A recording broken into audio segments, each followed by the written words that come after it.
Hello, good morning, and welcome to another episode of BitThink with me, Christina.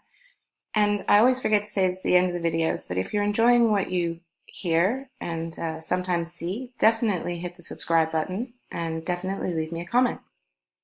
So today's video is going to be a little less structured, a little bit more rambly than my previous videos.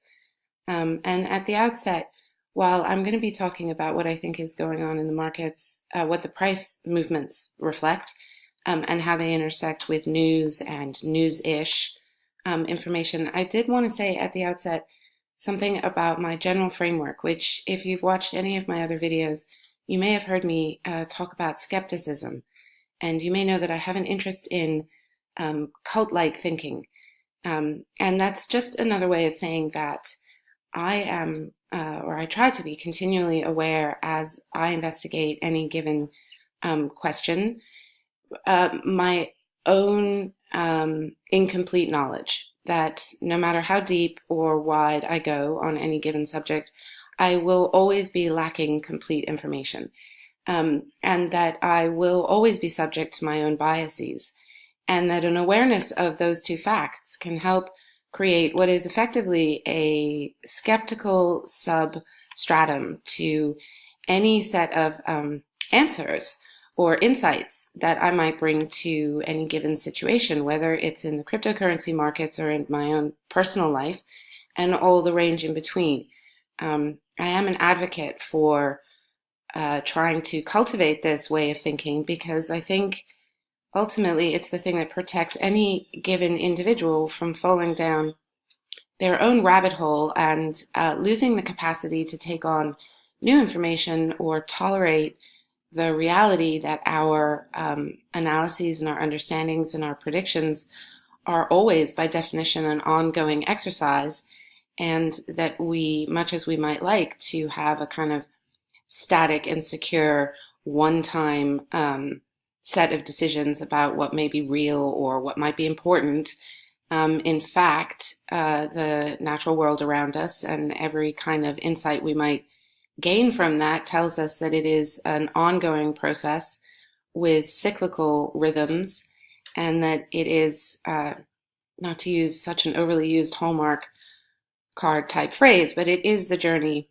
that is of interest and meaning, not the destination.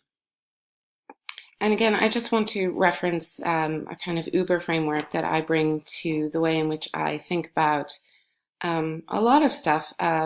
but specifically in the case of where are we in the calendar year, where are we in the natural year with regards to what's happening in the markets. I think it's not unreasonable to metaphorically think about a winter period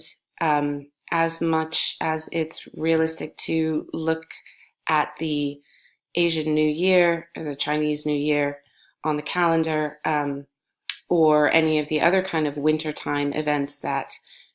show up in Western markets, whether that's tax time or it is likewise post-Christmas. I also find myself thinking about the usefulness of the language of bubble versus the usefulness of the language of wave.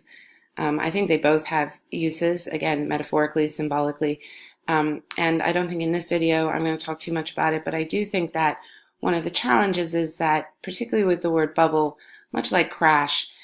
these are words that become almost meaningless because they are vehicles for so many different types of assumed, call it common knowledge. There is an assumption, myself included, when those kinds of marker words are used, with an assumption that the person who's listening is going to understand and agree with and feel themselves all of the nuances that the user of the word means when they use it in any given moment. So to talk about bubbles as signals of irrationality is a different thing than talking about bubbles in terms of price speculation. They're not necessarily the same thing. And oftentimes people will use the word bubble in a shorthand, jargonistic way. I think for much of the discussions, many of the discussions that are happening about price movements, particularly with regards to tokens and the altcoin space and emerging network capitalist models, I think that wave is perhaps a better, more useful metaphor than bubble. Okay, so that's a bit of a digression away from what I really wanted to talk about this morning, which has to do with thinking about what the big price changes, or sort of size of wave or rhythm or whatever else you might want to call it, that we've seen in Bitcoin's price and in the altcoin markets since the new year. And one of the things that I wanted to reflect on is why people who have made a decision to put their money into Bitcoin, why they have made that decision, if indeed they have made that decision on any basis other than price momentum. I'm going to buy it because the price is going up, and I expect the price to continue to go up as fast in as short a time frame. If we discount that motivation for buying, I think it's fair to say that the majority of people who buy Bitcoin in the first place are moved on some level, and possibly in the first instance, by the idea that it is first and foremost a defensive move. It is a defensive move in the context of simply defending yourself from control of your money by any third party, whether that is the bank where the cash you put into the Bitcoin was previously living, or any other form of control. I think it's also fair to say that many people have been moved by the defensive argument regarding mass inflation, or the depreciation of the dollar, or the implications of Fed printing, particularly that which has not been sterilized, and or any kind of conversation about the sort of never spoken about monster debt that is the unfunded liabilities in the U.S. financial structure. I think it is fair to say that the majority of people who buy Bitcoin with any degree of knowledge or thought or explanation beyond simply the price is going to go up, need to understand that the shutting down of anonymous accounts in Korea may really have been the moment at which the attempt to stem capital flight out of China and or North Korea and or Burma and or any other jurisdiction where capital flight is a very real and present experience of the people, that shutting down of the anonymous accounts in Korea may actually have been the impact moment of the news back in the fall with regards to China banning cryptocurrencies. I think it's important to realize that capital flight is happening everywhere. It is happening on a micro basis in the West, in the sense that Bitcoin and cryptocurrencies can be seen as, for every Westerner that invests or puts money into Bitcoin from the premise of some degree of knowledge, not just speculation, is in some way kind of anticipating the pre-capital flight that you see in countries where there is more explicit capital flight. And I think that presuming that the anonymous accounts were being used for money laundering, which is what I've heard a number of YouTube commentators sort of dismissively assume, that the money coming into those anonymous accounts, yes, may have been coming from China, but would be, money laundering or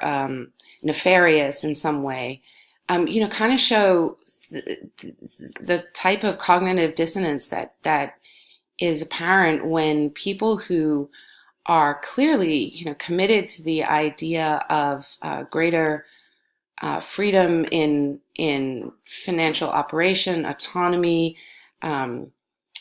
censorship resistancy, decentralization, they're entirely signed up intellectually for the program, which I myself am, and yet can flip so quickly into, not to be rude, but you can see how we all internalize sort of slave mentalities. I mean, we all participate in our own oppression mentally until such point in time as we recognize that we have internalized some of those very same ways of thinking that we would like to get rid of. And so when we look at markets that are highly unregulated and we see, because we can see manipulation, and we start yelling about, oh my God, there's manipulation, help, help, someone come in and stop it, we're not really connecting our own dots. Now, I'm not an advocate for market manipulation. I'm just an advocate for recognizing that it always exists and that there may be something to be said for setting up a system whereby the participants can see it, can see people functioning in poker-like ways with bluffs and double bluffs and misinformation and so on, and can therefore potentially create a better, more streamlined set of rules with regards to how do we play the game such that the game can continue to be played without transgressing the boundary into nanny stateism and let's protect you for being dumb. I'm not an advocate of that. I think that is always something that allows the smarter people to kind of inevitably give in to exploitative behaviors. And when those are not obvious or transparent or can't even be deduced from free market price movements, one has a problem in the sense that you're going to create social realities that just feed resentment and unhappiness. So I think there is something to be said with regards to a sense of coordinated flooding of the news and news-ish channels that certainly the Western world pays attention to in the last period of time with regards to Bitcoin being disliked by governments, being regulated, being banned, being declared illegal. Bad Bitcoin. I think it is fair to say that there have been a number of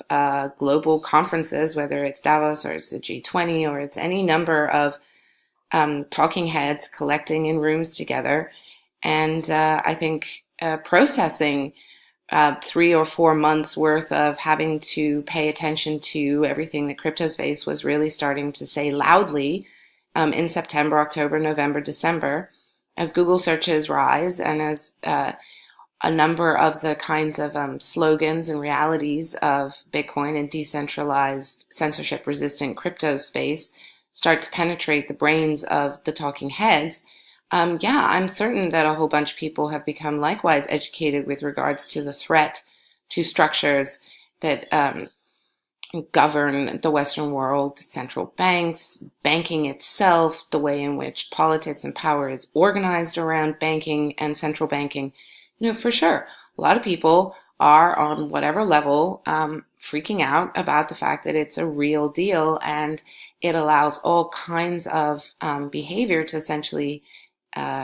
end run. You don't even need to have a revolution. You can just kind of go over there and start doing something completely different. And so the idea that there is some kind of semi-coordinated, explicitly coordinated, there's a reasonable case to be made that it's an understandable kind of onslaught of energy. I think that one of the things that's really important to think about is that the more that we see countries like India and the continuation of China anywhere in the world that we see degrees of explicit resistance to the continued use of free money, whether that's actually cash or that's Bitcoins, we are seeing exactly the forces that justify the defensive investment in Bitcoin in the first place. So if people who have gotten into Bitcoin for reasons that are somewhat educated and somewhat thought out, the appropriate response to the negative, potentially scary, and certainly price affecting in the short-term psychology to the price affecting structural change of no more anonymous accounts. But if you are reacting to the idea that there is going to be resistance from the entities and from the structures that stand to lose Bitcoin, then you should feel more secure.